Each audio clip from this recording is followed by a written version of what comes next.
Hello friends, आप सभी का स्वागत है हमारे इस ऑनलाइन ट्यूटोरियल चैनल पे। मैं हूं संजय। इस वीडियो सेशन में गाइस हम कंटिन्यू करने वाले हैं इस कोर्स के सेकंड प्लगइन के ऊपर, that is student management system. इस वीडियो में हम बात करेंगे अपडेट स्टूडेंट लेआउट के बारे में। मेरी एक रिक्वेस्ट है, अगर आप चैनल पर नए हो, सब्सक्राइब नहीं किया है, फटाफट सब्सक्राइब कर दीजिए ताकि ऐसे अमेजिंग क्वालिटी कंटेंट्स जो मैं आपके लिए क्रिएट करता हूँ वो आप तक पहुँच पाए। सो फ्रेंड्स, अगर आपको याद हो तो लास्ट वीडियो सेशन में हमने स्टूडेंट सिस्टम के ऊपर ये जो लिस्ट स्टूडेंट लेआउट था, इसके ऊपर हमने डेटा को रेंडर किया था। इस टेबल में हमारे पास 3 एक्शन बटन्स हैं, एडिट, व्यू एंड डिलीट। अभी अगर मैं किसी भी बटन पे क्लिक करूं, कोई एक्शन नहीं होने वाला।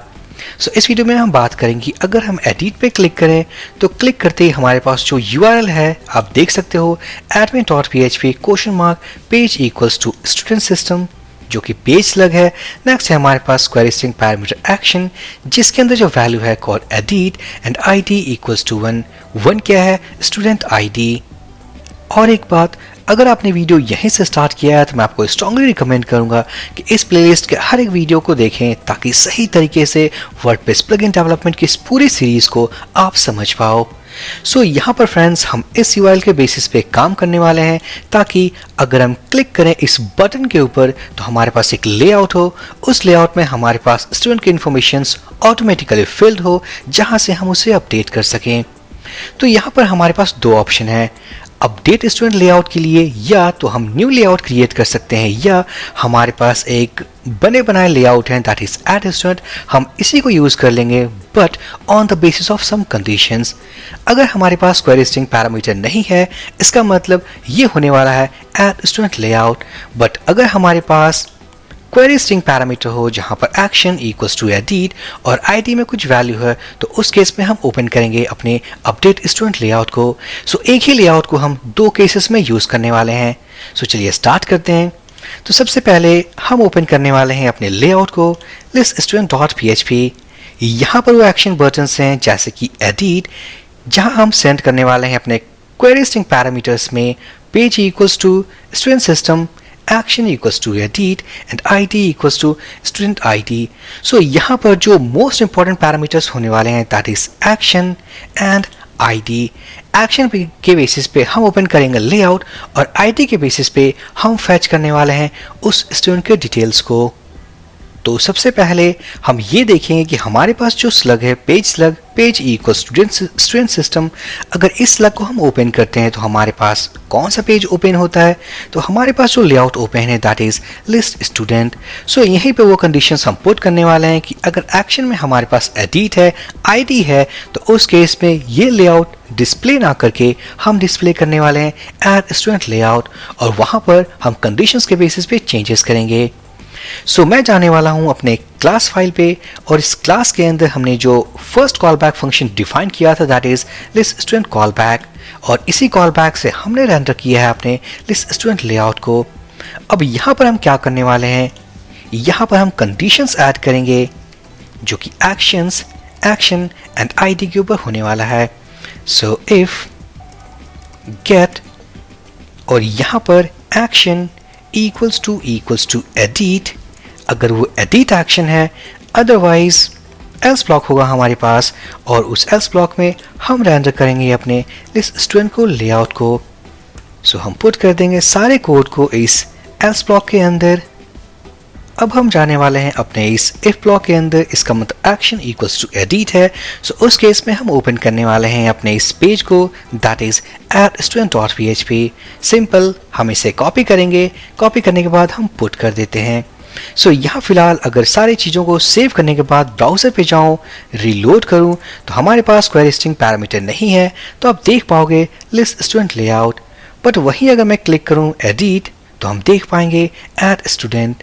अब हमें क्या करना है, जो ID हमने क्वेरी स्ट्रिंग में सेंड किया है, इस ID की में उस वैल्यू को फेच करना है, और उस ID के बेसिस पे हमें रीड करना है एग्जिस्टिंग स्टूडेंट इंफॉर्मेशन। यहाँ पर होने वाला है student ID equals to get and ID and student, या कह लें student data, student information equals to WPDB। तो सबसे पहले हम इसे इंपोर्ट कर लेंगे global WPDB object. So wpdb get underscore row, और यहां पर यूज करने वाला हूं एक और मेथड wpdb prepare, और इस prepare मेथड के अंदर select all from table name. Remember जो टेबल नेम है हमारे पास wp अंडरस्कोर स्टूडेंट सिस्टम, तो ये प्रीफिक्स डायनामिक तरीके से हम गेट करेंगे। So table prefix equals to wpdb and prefix. So select all from table prefix, so मैं यूज करने वाला हूं curly pairs table prefix student underscore system where id equals to, ये जो id कॉलम है वो हमारे टेबल का कॉलम है, फर्स्ट कॉलम है जो कि प्राइमरी की है और वो एक इंटीजर टाइप वैल्यू है। सो id इक्वल्स टू %d। सो यहाँ फ्रेंड्स एक कॉन्सेप्ट है, यहाँ पर जो हमने प्लेस होल्डर पास किया इंटीजर वैल्यू के लिए वो है %d। अगर फॉर एग्जांपल हमें अपने कॉलम को मैच करना होता किसी स्ट्रिंग टाइप डेटा टाइप के साथ, फॉर एग्जांपल नेम के साथ, ईमेल के साथ, तो वहाँ यूज करते हम %s, और अगर फ्लोट वैल्यू के साथ, डेसिमल वैल्यू के साथ कंपेयर करना होता तो हमें पास करना होता प्लेस होल्डर %f, बट यहाँ हम पास करने वाले %d फॉर इंटीजर वैल्यू। अब हम सेकंड पैरामीटर पास करने वाले हैं अपने इस प्रिपेयर मेथड का, जो कि होने वाला है ये प्लेस होल्डर का value. So %d is for student ID.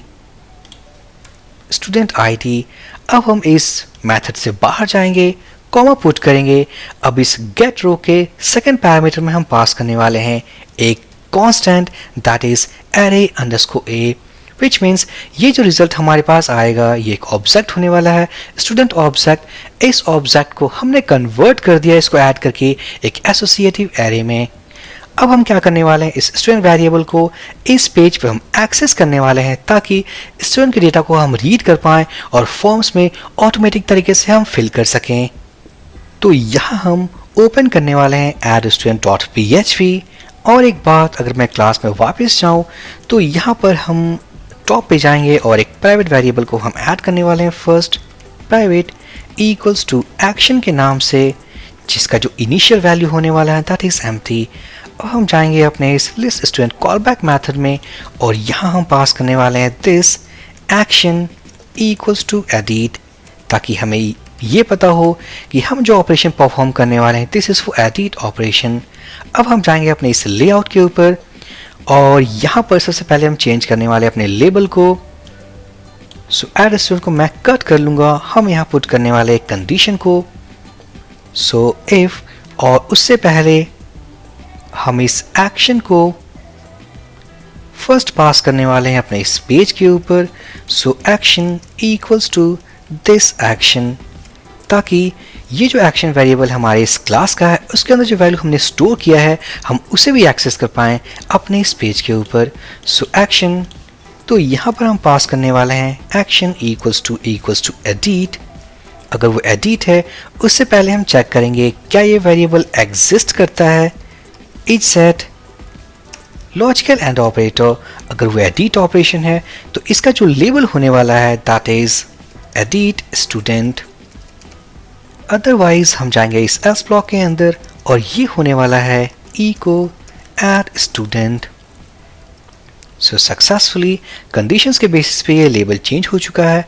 अब हम जाने वाले हैं इस फॉर्म के ऊपर और यहाँ पर इस नेम एट्रीब्यूट के साथ हमें पास करना है वैल्यू, मतलब इस इनपुट टाइप में अब होने वाला है हमारे पास वैल्यू। तो हम ऐड करने वाले हैं वैल्यू एट्रीब्यूट और इसके अंदर हम कंडीशनली हम यूज़ करने वाले हैं PHP टैग इफ। और अगर आपको याद हो तो हमने स्टोर किया है स्टूडेंट के सारे वैल्यूज़ को इस वेरिएबल के अंदर, तो हम यहाँ चेक करने वाले हैं इज सेट स्टूडेंट और इसके अंदर होने वाला है नेम की, क्योंकि ये नेम कॉलम हमारे टेबल में है जहाँ स्टोर किया था हमने नेम वैल्यू को। सो अगर वो सेट है तो उस केस में हम इसे प्रिंट करेंगे, so echo student and name. Otherwise else block में ऑटोमेटिकली ये एम्प्टी होने वाला है। सो यहाँ तक फिलहाल सेव करने के बाद अगर मैं जाऊँ ब्राउज़र पे रीलोड करें तो हम देख पाएंगे एडिट स्टूडेंट, बट यहाँ पर फिलहाल वो डेटा मिसिंग है तो हम चेक कर लेंगे। तो चेक करने के लिए फ्रेंड्स हम क्या करने वाले हैं, इस वेरिएबल को हम प्रिंट कर लेते हैं एज सिंपल। सो PHP प्रिंट R, और ये होने वाला है स्टूडेंट। साथ ही साथ हम फॉर्मेट भी कर लेते हैं PRE टैग यूज करके। तो हम देख पाएंगे हमारे पास कोई वैल्यू नहीं है। आई थिंक क्वेरी में कुछ मिस्टेक है। Select all from table name, table prefix, student system, okay. यहाँ हमारे पास स्पेलिंग मिस्टेक है, that is system 2 bar student system. अब हम रीलोड करने वाले हैं। सो हम देख पाएंगे हमारे पास वैल्यूज अवेलेबल हैं।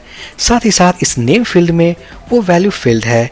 सो इसी तरीके से इसी पैटर्न में हम सभी इनपुट फील्ड्स को फिल करने वाले हैं। तो हम इसे रिमूव कर देंगे। रिमूव करने के बाद अगर मैं कॉपी कर लूँ इस वैल्यू एट्रीब्यूट को, इस ईमेल फील्ड के केस में यहाँ पर इच सेट स्टूडेंट ईमेल, अगर वो सेट है अवेलेबल है तो उसे प्रिंट कर दे। अब हम जाएंगे अपने जेंडर वाले कॉलम के लिए। उससे पहले अगर हम फिल कर दें फ़ोन नंबर के लिए, सो फ़ोन नंबर, कॉलम नेम आपको याद हो तो फ़ोन अंडरस्कोर नो, इसका मतलब फ़ोन नंबर। तो यहाँ पर अगर मैं रिलोड करूँ तो होपफुली हमारे पास name value, email value and phone number. अब इस इनपुट फील्ड को हैंडल करना है, तो उसके लिए हम जाएंगे अपने इस वैल्यू एट्रीब्यूट के अंदर और हम करने वाले हैं if each set student gender. अगर जेंडर वैल्यू अवेलेबल है और उसका जो वैल्यू है लॉजिकल एंड ऑपरेटर, उसका जो वैल्यू है that is equals to mail. अगर वो मेल है तो ये जो पहला ऑप्शन है ये होना चाहिए सेलेक्टेड। सो ई को सिंगल कोट या डबल कोट और आप टाइप करने वाले हो सेलेक्टेड। सिंपल हम इसे कॉपी कर लेंगे। कॉपी करने के बाद हम इसे पुट कर लेते हैं तो हमारे वैल्यू में जेंडर फील्ड अवेलेबल हो। साथ ही साथ जेंडर का वैल्यू अगर फीमेल हो तो ये ऑप्शन सेलेक्टेड होगी।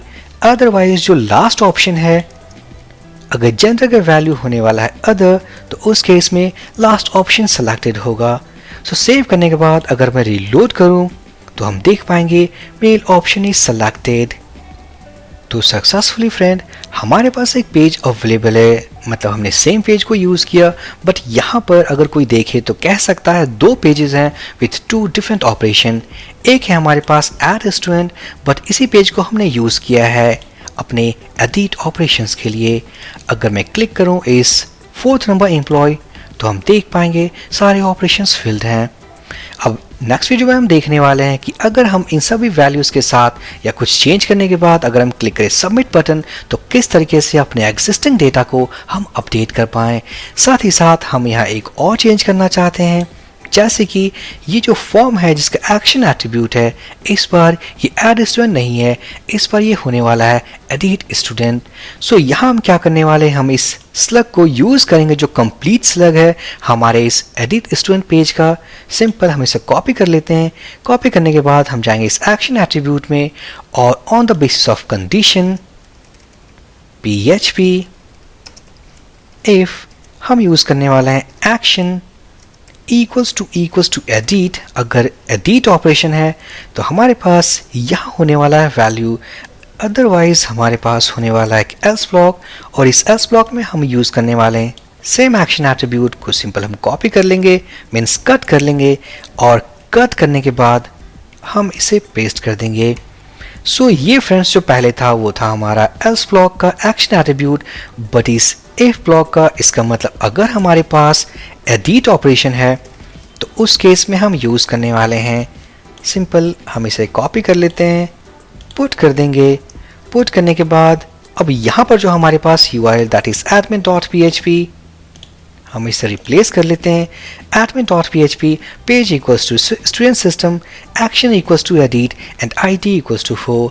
बट ये 4 है, ये स्टैटिक वैल्यू है, हम इसे डायनामिक करने वाले हैं। सो PHP इको स्टूडेंट ID, ये वो वेरिएबल है जिसमें हमने स्टोर किया है स्टूडेंट के इंफॉर्मेशंस को। सिंपल सब कुछ सेव करने के बाद मैं ब्राउज़र पे जाऊंगा, रीलोड करूंगा तो हम देख पाएंगे हमारे पास जो एक्शन एट्रीब्यूट का जो वैल्यू है this is for student action equals to edit, ये एडिट ऑपरेशन के लिए है। बट वहीं अगर मैं क्लिक करूँ एड स्टूडेंट, इसके एक्शन एट्रीब्यूट को अगर हम चेक करें तो हमारे पास add student. So successfully friend हमारे पास एक लेआउट रेडी है, जिस लेआउट से हम करने वाले हैं अपडेट ऑपरेशन, और इस अपडेट ऑपरेशंस के फंक्शन को हम देखने वाले हैं अपने नेक्स्ट वीडियो में। सो आई थिंक ये वीडियो काफ़ी इन्फॉर्मेटिव था आपके लिए। सो लाइक कर दे, कमेंट कर दे, चैनल को सब्सक्राइब कर दे। हम मिलते हैं नेक्स्ट वीडियो में। So for this video session guys, thank you for watching and have a great day.